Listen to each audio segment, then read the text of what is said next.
How to have abundance mindset without abundance.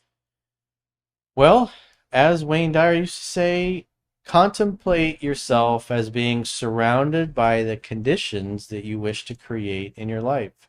So every day when you get up, maybe do a little visualization for 4 or 5 minutes and imagine your life being exactly the way you want it. Your career, your business, your body, the girl, the women, the family, whatever it is, the cars you want.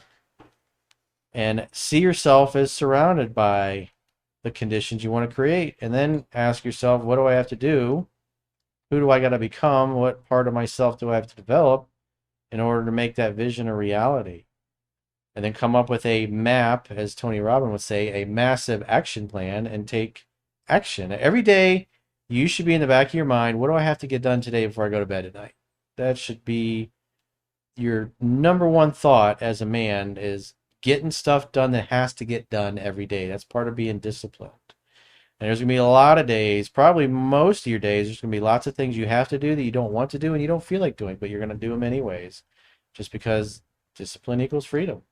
In order to get the things you want, you got to consistently do the things that most people are not willing to do.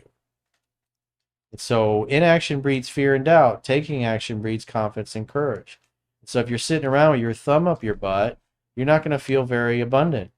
If you're so busy taking action during the day to create the life and lifestyle that you want, you're going to feel productive. Part of success is making progress and feeling like you're making progress towards your grandest goals and dreams. So as you're really busy and you're taking action all the time, you're going to start to see ever so small, ever so slight incremental improvements in your life, and you're starting to go from where you are to where you want to be in life. And as that starts to happen, even though it's really tiny millimeter like progress, you're still making progress. And success is making progress. And if you feel like you're making progress towards your grandest goals and dreams, in other words, that reality that you envision every day is coming closer and closer, then you're going to feel happy because you feel like you're making progress. Because again, most of it boils down to taking action. Life happens when you move, stagnation happens when you die. So get off your fucking ass and get so busy taking action to make the things you want, you're not sitting around going, how do I have abundance when I don't actually have abundance? You'll be too busy trying to make the abundance happen, and eventually, with enough time, the abundance will just be part of your reality.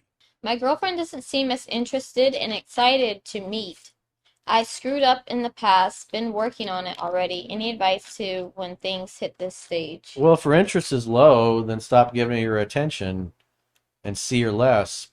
Space your dates out to further in the future, or maybe she's pissed off at you because you haven't been making her feel heard and understood, and that's why she's distant. So if you notice she's distant, tell her. Just say, "What's going on, babe? You seem a little cold, a little distant.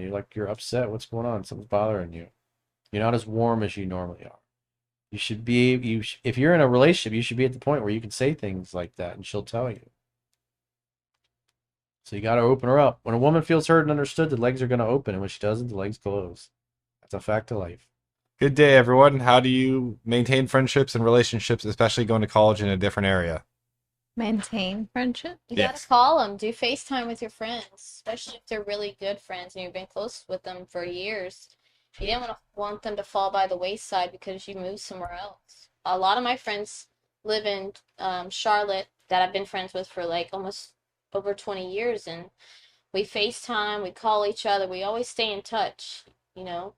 Good friends are hard to find, so the ones you have, you try to keep in touch with them as much as you can, and if you can't, life gets in the way, but that's okay. As soon as years could go by, and then they call you up one day, and it's just like you never left. It's same thing, keeps on rolling. And the good news is, eventually you're going to die, and it doesn't matter anyways. We're all living in bodies that are going to die, so you might as well find a way to enjoy your life. Because it's not going to last.